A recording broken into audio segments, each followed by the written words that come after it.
On my wedding, my mother-in-law stood up and made a mocking comment saying, "This poor guy thinks he can take care of my daughter. Pathetic." My wife just laughed.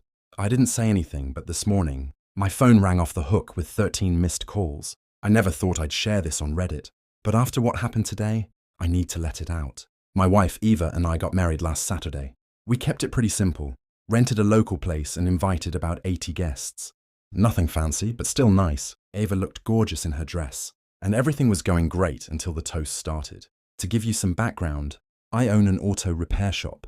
It's not flashy, but I built it from the ground up over the last 5 years. Eva works as a research assistant at the local hospital.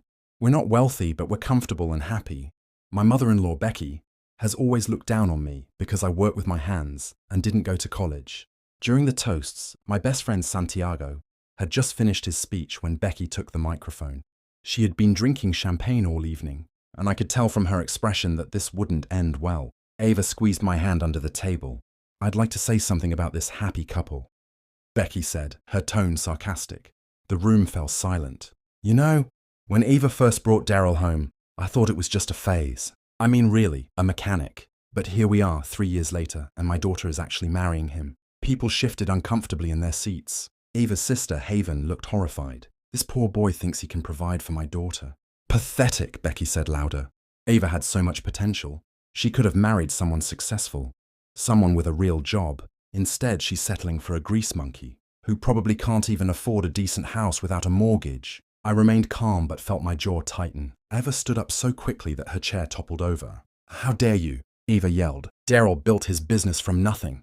He owns his shop outright, and we just bought our house with the money he saved. He works harder than anyone I know, including you, Mom. All you do is sell overpriced houses and drink wine at lunch." The room exploded with noise. Eva's dad, Lawson, who is divorced from Becky, started slow clapping. "Classic Becky," he said loud enough for others to hear. "Always making it about status." But Becky wasn't finished. "Oh, please, his little garage. I drove past it yesterday. Barely any cars there. Probably because people know better than to trust their cars to someone who learned from YouTube.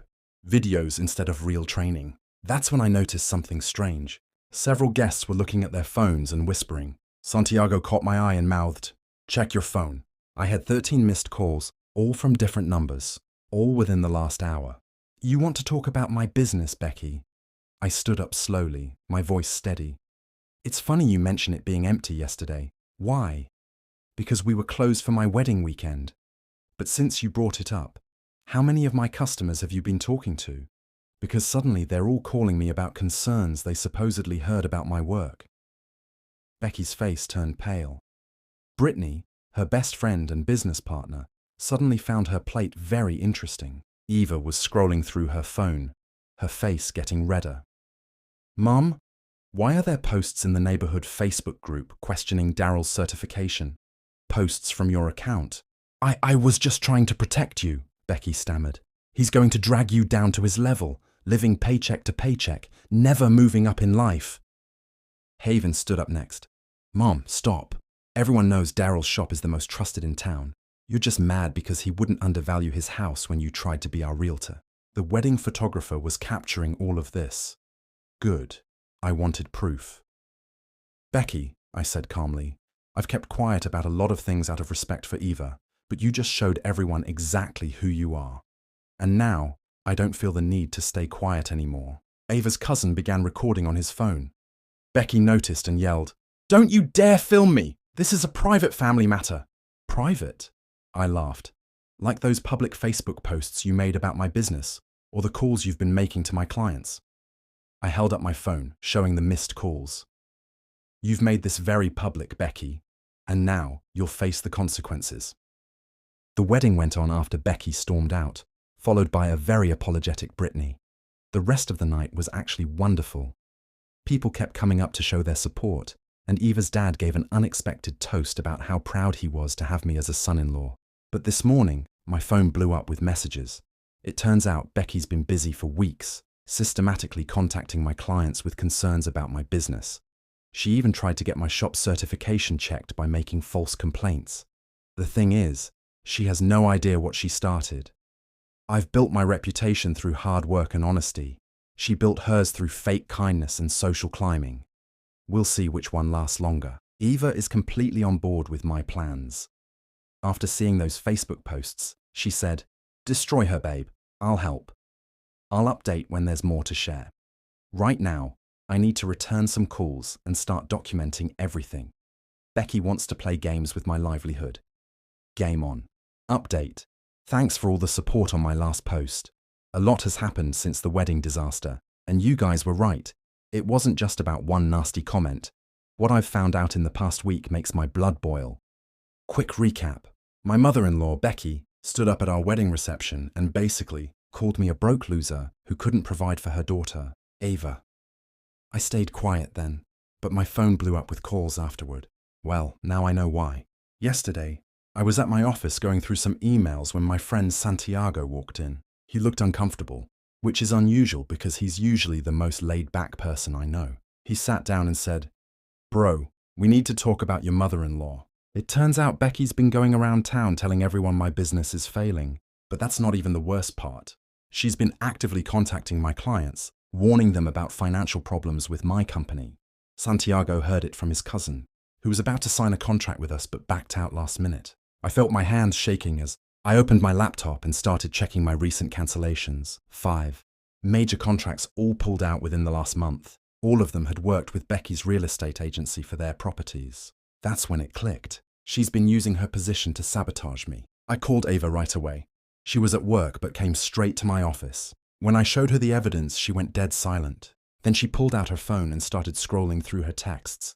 "Look at this," she said, showing me a group chat with her sister. Haven. Becky had been telling the family that I was secretly in debt, that I'd begged her for money, which never happened, and that she was worried about Ava's future with me. Eva was furious. She immediately called her sister Haven on speaker. Haven broke down and admitted everything.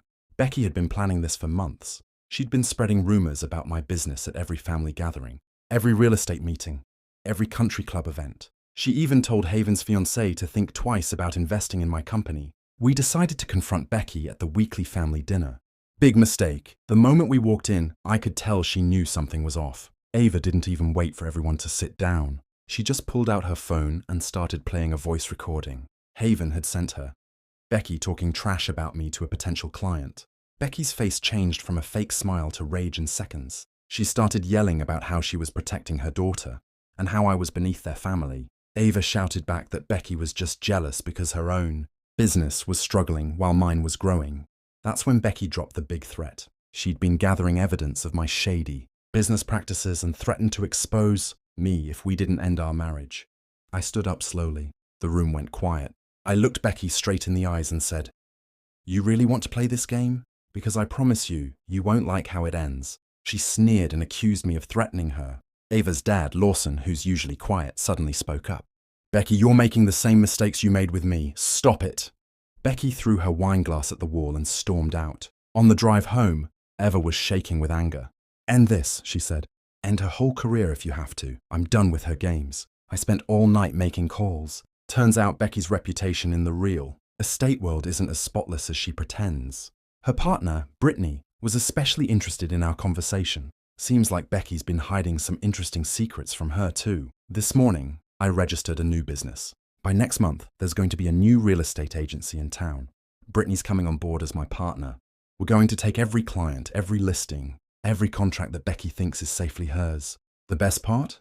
It's all perfectly legal. She wanted to play business.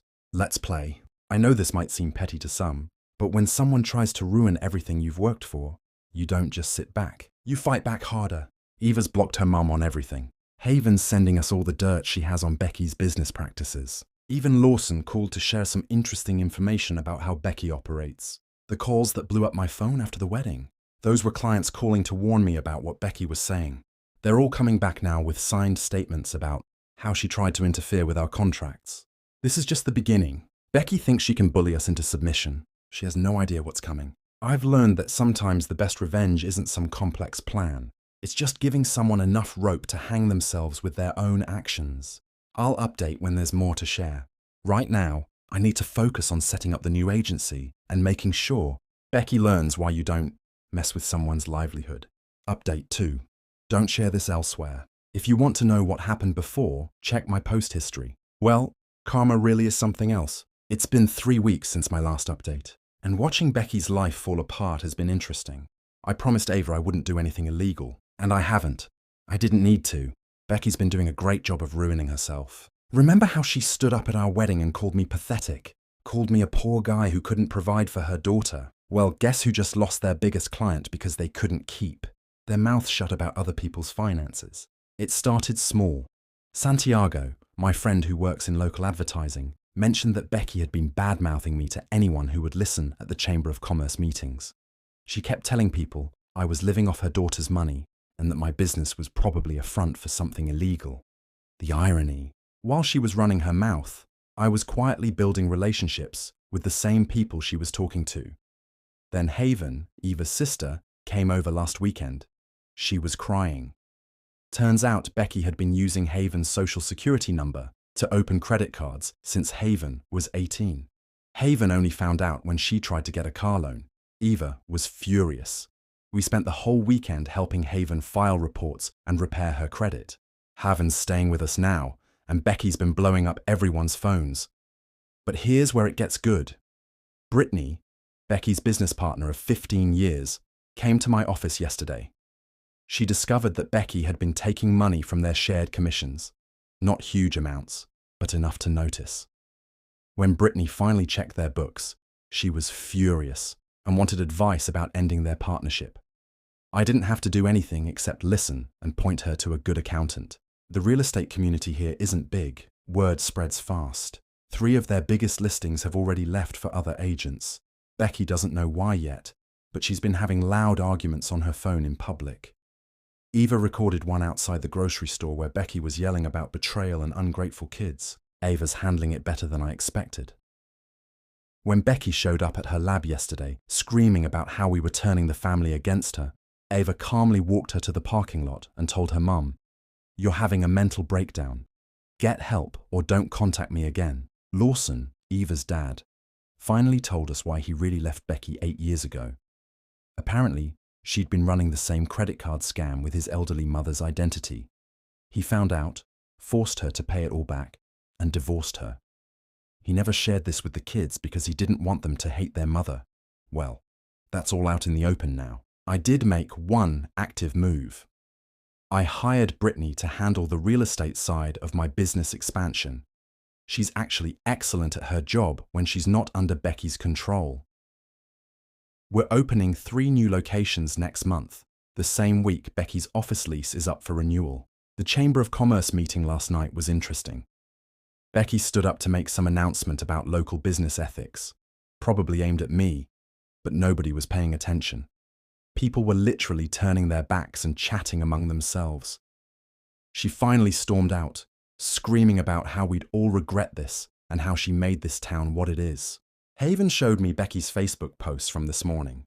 She's writing these long, rambling paragraphs about betrayal and how ungrateful children will learn their lesson. She's also been posting weird, cryptic warnings about exposing the truth. Ava just laughs and asks, "What truth?" That she's terrible with money and even worse with secrets. I won't lie, watching her fall apart is satisfying. But the best part, I haven't had to lift a finger. She's doing all the work herself. Every time she opens her mouth, she digs herself deeper. People are finally seeing what we've dealt with for years. Ava's extended family is split. Half are calling us daily, begging us to forgive and forget. The other half are coming forward with their own stories about Becky. Turns out she's been burning bridges for a lot longer than we knew. The craziest part? She still thinks she can fix this by just bullying everyone into submission like she always has. Yesterday, she sent a mass text to the whole family, threatening to expose everyone's secrets at the next family gathering. Eva responded with a screenshot of Haven's credit report and asked, "You mean secrets like this, Mom? Haven's been thriving since she moved in with us. She's already found a better job now that she doesn't have Becky constantly telling her she's not good enough. She's also started therapy, which is helping her deal with years of Becky's manipulation. Brittany's taking over most of Becky's old clients. Turns out a lot of them were just waiting for a reason to switch. One of them told Brittany they stayed with Becky out of fear rather than loyalty. She knew too much about their personal business and would make subtle threats about exposing their finances. I know this all sounds dramatic, but this is what happens when someone spends years building their life on lies and manipulation. It only takes one crack for everything to start falling apart. Ava's been going through old family photos, trying to save the good memories before everything fell apart. She found one from our wedding right before Becky's little speech. Everyone looks so happy. Ava says she wants to frame it to remember the exact moment Mom lost control of everything. I'm not going to pretend I'm not enjoying this. I am. But I'm also sad for Eva and Haven. They deserve a better mother than this. At least they have each other, and they're finally free from her manipulation. The family reunion is next month. Becky still insists on hosting it, even though half the family has already said they won't come if she's there. Ava suggested we host it instead. Haven's excited about the idea. It would be her first family event where she doesn't have to feel anxious. I'll update if anything major happens. But honestly, I think this is pretty much the end of Becky's reign of terror. Not with a bang, but with a series of self-inflicted wounds and burned bridges. Final update. First, thank you all for the support on my previous posts. A lot has happened in the past 2 weeks, and honestly, I'm still processing everything. But you guys asked for an update, so here it is. Quick recap, I'm Daryl, 32, married to Eva, 28F. My mother-in-law, Becky, embarrassed me at our wedding by calling me pathetic and saying I couldn't provide for her daughter. Then she tried to ruin my business. Well, karma finally caught up with her, and I helped it along. Remember how I mentioned opening a competing business? Turns out Becky had been cutting corners with her real estate listings for years. She'd been photoshopping property photos, hiding major issues, and straight up lying to clients about property conditions. I knew this because 3 of her former clients came to me with horror stories. So I did what any pathetic son-in-law would do. I gave them my lawyer's number and helped them file formal complaints. But that was just the beginning. The real gold came from Brittany, Becky's business partner. She showed up at my office last Thursday looking nervous. It turned out Becky had been forging her signature on documents and pocketing commission splits. Brittany had proof, lots of it. She was done covering for Becky's schemes. I sat there listening to Brittany spill everything while recording it. One-party consent state, completely legal. The best part? Becky had no idea her perfect little world was about to fall apart. Eva's sister, Haven, called the next day. She was in tears, saying Becky had been bad-mouthing me to every potential client in our area, telling them I was running a scam business. Haven had screenshots of texts where Becky literally told people not to work with me because I was under investigation. I wasn't, and that was the last straw. I compiled everything, the forged documents, the client complaints, the text screenshots, Brittany's statement, and emailed it all to every real estate agent in Becky's network. CC'd the state licensing board too. Then I waited. It took exactly 47 minutes for my phone to explode.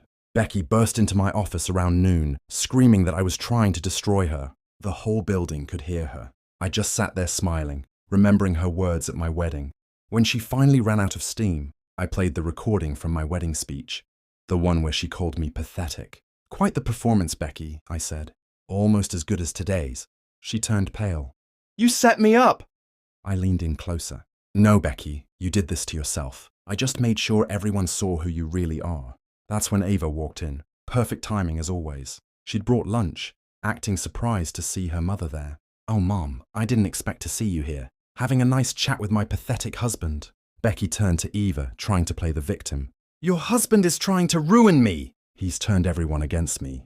Ava just laughed, that same laugh from our wedding. No, Mom, you did that yourself. Every lie, every scheme, every nasty comment about Daryl, that was all you. We just made sure the truth came out. Then Eva dropped the bomb. By the way, Dad called. He saw the email. Says this explains why client complaints kept disappearing when he was still your business partner. He's filing an amended divorce settlement. Becky sank into a chair, all her fight gone. You can't do this to me. I'm your mother. Watch me, Eva said. You should have thought about that before you tried to ruin my marriage. The fallout was beautiful. The licensing board started an investigation. Her reputation in ruins, her clients leaving in droves, her perfect image in the community shattered. But here's the best part. Haven finally stood up to her too, telling Becky she was moving in with us while she finishes college. Becky lost it, screaming about family loyalty. Haven just said, yeah, Mom, family loyalty. Like when you tried to destroy my sister's marriage. It's been 2 weeks. Becky's license is suspended pending investigation.